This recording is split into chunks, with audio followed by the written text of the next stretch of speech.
All right, we are back here getting ready for the Division Series baseball playoffs back in swing starting tomorrow. We have the four series. Yankees are in, Mets are not anymore. Joining you today, they'll break it all down. You're used to SNY's baseball coverage. You see on Baseball Night in New York throughout the year. Anthony McCarron is here. Anthony, how are you? I'm good, Mike. How you doing? Pretty good. I want to get your take before we dive into the local specifically. Like, what do you think of the wild card round in general? Now went from the one game do or die to best of three. How do you think it worked? Well, if you're going to expand the playoffs, I think it was pretty good because the games being at one team at the higher seeds park was a decent advantage. Didn't work out in every series, obviously, but this is a little more. Uh, it saves the drama of a quick series. You know, you still get a little bit of that. But it's not the quick death of a one game playoff, which I think is where one little thing can go wrong and turn the whole game. It extends it a little bit, and it's more into the sort of natural flow of a season where they're playing three-game series all the time. So I'm fine with it. I mean, I thought we had some interesting games for sure, as the postseason always delivers. So yeah, I mean, in year one of this new system, I'm okay with it. I look forward to seeing what comes now, and maybe in a year or two for further evaluation. But right now it's okay. It's good. Yeah, I think in terms of timeline, I think the MLB probably was not happy that this is all on the weekend because considering that ESPN had the coverage, they had a lot of counts of college football and all that stuff. And on the Met game on Saturdays on three different channels started the game. Sure, MLB's not happy Right. about that. Right. Yeah, you're probably right about that. But that's the price they pay for not getting the labor stuff done before to where that had to impact the timing of the season and the playoffs. Yeah, for sure. Start with the Met series. I was they're the hot story right now. They literally just lost two out of three of the Padres. The 101 win season basically goes down the drain here. What's your big takeaway from what you saw over the weekend with them? Well, it's so fresh right now and it's so raw that it's hard to see any of the good that the Mets accomplished this season. So let's push the good aside and go to the way that they kind of, they really flopped at the end, and that was too bad. I never thought that they would go down to Atlanta and get swept in that key series. Even before that, I never thought that they would have such trouble on the quote soft part of their schedule, where everybody thought that, I mean, and me included, thought that they were going to ice the division in September when they were beating up on all those or should have been beating up on all those bad teams, and they just didn't get it done there. Then they had that last ditch chance in Atlanta, and I never thought they'd get swept there. That was stunning, especially with the pitchers that they had going. But more than stunning, unfortunately for them, it was foreshadowing with what happened in the Padres series when at least one of two of their big three didn't come up with a big performance against the Padres, and they're gone. They were supposed to be the team that made it and scared you and beat you with elite starting pitching, and that was something that failed down the stretch. And their hitting was something. I mean, they finished tied for fifth in runs per game this year, and yet there were so many times I felt like during the season that we were complaining about their offense. It turns out rightfully so, because they came up pretty flat in the end as well. Yeah, I mean, all you need to know is like, I mean, I was there for games one and three, so I saw the verse. There were two things I noticed of this team now stretch is like, unlike early year where they were so resilient, I felt like early on, whenever they would like fall behind, they would get like punched in the face, start pressing, and not play their game. They would always like fall apart at that point. And last night in particular, I mean, you can't lose. Like, I mean, you can say all you want about Bassett in the bullpen, but you have one hit. You get Right. one hit in the elimination game. That's not getting it done. Right, and credit to Joe Musgrove, who pitched great. He really stepped up and delivered an incredible performance for San Diego, clearly. And but you're right, and it's funny because the series to me went in, like game one, they didn't hit, oh my goodness, we're worried about the offense again. Game two, they get, their two stars, their best offensive players in Lindor and Alonso, hit home runs, and then they grind out a bunch of at bats, walk nine times, have a big inning that sort of pushes the game, in their favor and kind of out of reach at the end, even though the Padres got the tying run to the plate in the last inning. But and so that was like the picture. It was bad Met offense, good Met offense, and then catastrophically bad Met offense in the finale. Yeah, that's for sure here. I think also with this series, one thing that I think that stands out also, I feel like, is that we talk about it at the time about this trade deadline was bad. This really did set the Mets up to fail, in my opinion, because this is a team that was doing so well. They had a team right on their heels in Atlanta, and then this group is sort of begging for the big investment, and the Mets just chose to upgrade on the margins, which you're playing with fire when you do that, in my opinion. Yes, that is something that is going to be much discussed over this winter. They claim to want to be the Dodgers, and yet, and develop the entire organization and be a player development machine and have the elite farm system. And I get it, but they're also a team that has won the World Series exactly twice in 60 years of existence. And this was a team, and especially because of the way it's set up going forward with all the key free agents that they have, this was a team where their shot was now.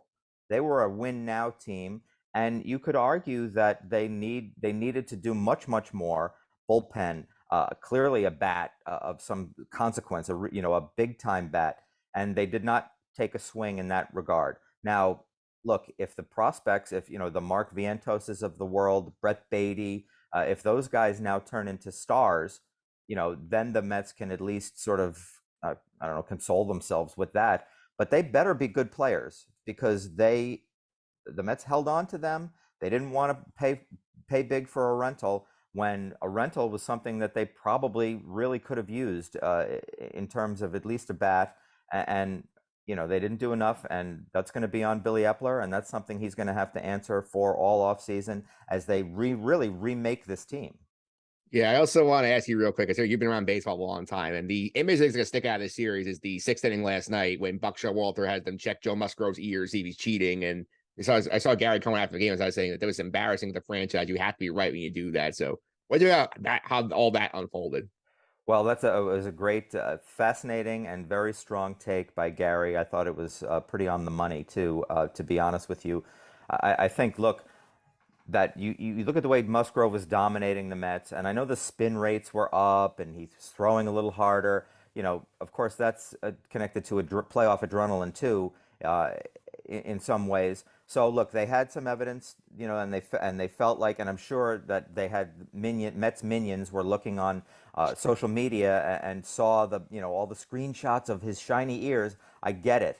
And Buck is trying to win a ball game, and he doesn't care if he looks silly if he does it and it doesn't work out. He's trying to do the best for the Mets that he can. And I thought it was interesting that he waited until the sixth inning, because maybe he thought that the Mets are eventually going to get to this guy, eventually show some sort of offensive life, and when they didn't, he had one last card to play, and that was it.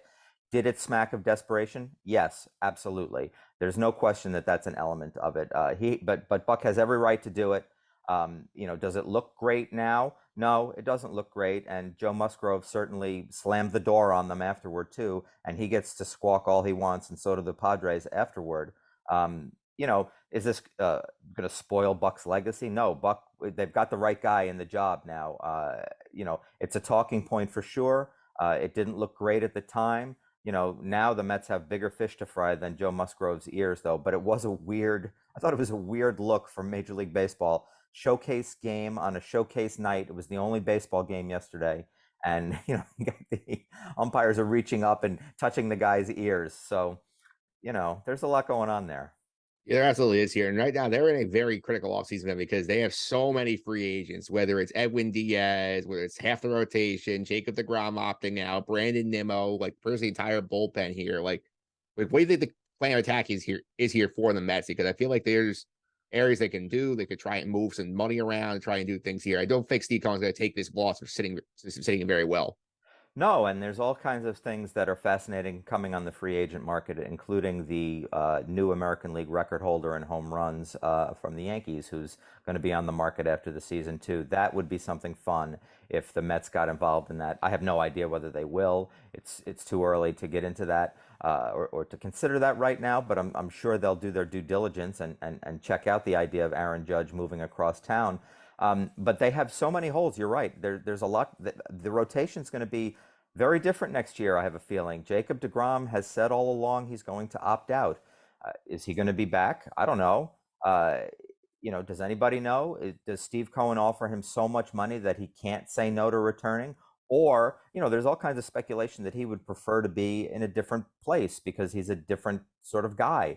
Is Texas a better fit? Is Atlanta a better fit? Those things have been speculated, and that's out there for sure. I think DeGrom, and getting an idea from DeGrom, of whether it's realistic that he comes back to the Mets is something they have to get through quickly in the offseason, and find the idea there, because then they have to go and really, they'll have money to spend, obviously, and then they're going to have to go and find another elite ace. Look, I mean, it seemed like a great idea when they signed Scherzer to have the twin aces at the top of the rotation. Be nice to have something like that again. But are you going to invest $90 million in two pitchers, which is what it would be if DeGrom signed back, because he's getting Scherzer money plus, and Scherzer makes $43 million a year. You think DeGrom's coming back for 36? No. So, add that into, they have to remake almost the entire bullpen. Diaz should be a priority. He's going to be the first $100 million closer, I would think, coming off a season like that. Brandon Nimo has been a long-time table setter, and you see what I think. Look, I want to say something about Nimo. One of the great things of the Mets season was the way he made himself into a better center fielder. I know some of the defensive metrics aren't on his side, and I get that, but they, the Mets gave Starling Marte all that money and thought they had signed a center fielder, and then they felt like Brandon Nimo was a better center fielder than their big free agent signing over the offseason. Credit to Nimo for remaking himself into a center fielder, a better one. And I like what he does offensively. So, but that's going to be an expensive contract too. So just keeping your guys is going to be big money, and then you have to explore the improvements that we've talked about. They need more offense. There's help out there that they need to get. So it's going to be a crazy, wild winter where I think they're going to be involved in a whole bunch of different things. Yeah, I mean, much you could argue Diaz, well, I think DeGrom is 1A. And the one thing, before we move on to the Yankee stuff here, I'm curious what your take is. I remember back in spring training, I had the whole press conference like, I want to stay here. I'm going to opt out. It's my right to do that. I feel like as the years gone on, the answers gotten more and more vague. The point where last night when I talked to a bunch of the pending free agents, Bat's like, I want to be back. Diaz want to be back. They don't want to be back. DeGrom says, I want to talk about it. So that's against the sense you, like, in my opinion, they read the tea leaves there. It feels like he wants to leave. And it's sort of like, if he's going to take the overpay for him to stay. Yes, I think it will take an overpay for him to stay. I agree with that 100%. Now, I know he's said in the past that he likes the idea of being with one team for his entire career, but that could just be rhetoric and narrative, because it does sound cool and it doesn't happen that much, as much as it certainly did years and years ago. So, is he ready for a change? Yeah, he grew up in this organization. He became the best pitcher on the planet in this organization, but that doesn't mean he has to stay. And, there's also another thing. There's another element here too. He didn't pitch great at the end of the year. He was good in game 2 and he gave them what they needed in game 2, but he wasn't tremendous. He wasn't dominant at the end of the year. He's had so many physical problems that you have to sort of say that it's no longer a slam dunk of a contract to give him a 4-year deal, say, to come back and get into his mid to late 30s as a Met for a big number, because you don't know how long he's going to be pitching. You don't know how. I mean, he even said it. He's kept saying it along the way here. I wasn't here for a lot of this year, but when I was here, we had a great rapport, great squad, whatever, blah blah blah. But he's right. I mean, that sort of stands out to me. He wasn't here. He didn't pitch for an entire year. And now you have to wonder if you can invest 45 million or so in him over a few years. Is that going to be something the Mets are going to want to do? Or do they have to do it because it's Jacob deGrom? They need the star pitching and there really is no choice. It's going to be fascinating. Yeah, it's going to be a fascinating discussion down the line. Let's talk about the teams actually in the playoffs down the yards of the Yankees, and they had to buy the DS, and they get the Guardians coming in here off that 15-inning win on Tuesday. Obviously, they play a couple times in the regular season. Guardians beat them in Cleveland in July. Yankees beat them in New York earlier in the year. Here, what about how these teams match up? I mean, I think the Yankees are clearly better. I think they should win the series. And I think their power and their offensive potential, that doesn't always play out, but their offensive potential is much greater than what Cleveland can do. The Guardians have a very good pitching staff. They've got some real strikeout artists in the bullpen. They've got some really top-end starting pitching in Tristan McKenzie, Shane Bieber. Cal Quantrill is going to start game 1, it sounds like, which should be interesting. And, so can they can they quiet down the Yankee bats? Can they keep Aaron Judge off the board? His supporting cast hasn't always been so great this year. They've got, a couple of 30 homer guys in Stanton and Rizzo, but, they they've had such a strange year, the Yankees, because months ago we were talking about them. Is this team better than 98? Is this team better than 61? Is it better than 27? And of course that all crumbled, and injuries were a big part of that. But they haven't gotten a lot of production from some guys too, some places in their lineup. So there's questions about the Yankees, but I do think that they're clearly better than Cleveland, and they should win this series. You know, but is it going to be the same old thing where if the Yankees don't hit home runs, they're going to get flattened because they haven't been able to hit with runners in scoring position in the postseason in recent years, and I know a lot of fans have blamed that for their exits. Yeah, I think obviously, I think one of the big guys here is under big pressure here. I think Garrett Cole, after the wild card game last year, he cannot deliver a stinker in game one against the lineup. It's not nearly as good as the one he faced with Boston last year. Now he's home. He's got supposedly an edge in the pitching match with the Indians third, with the Guardians third as starter on the mound here. I mean, if Garrett Cole doesn't deliver here, he's gonna get a lot of heat from the Yankees, almost as much as like Max Scott and Saturday from the Met fans. Yes, oh, absolutely, and he would deserve it too because he was brought here to be the game one ace, and has he always looked like that? No, he hasn't. He actually pitched great against Cleveland in 2020 in the wild card. I think he had 13 strikeouts in 7 innings and shut them down pretty well. But look, I mean, he has not delivered on that contract in the way that maybe, yeah, I know he's got the Yankee strikeout record. I know he's, been dominant many times, but he's also come up small in some big starts. The Red Sox, can't seem to, he can't seem to beat them. And his performance last year in the wild card game will never be forgotten by Yankee fans, no matter what he does, I think.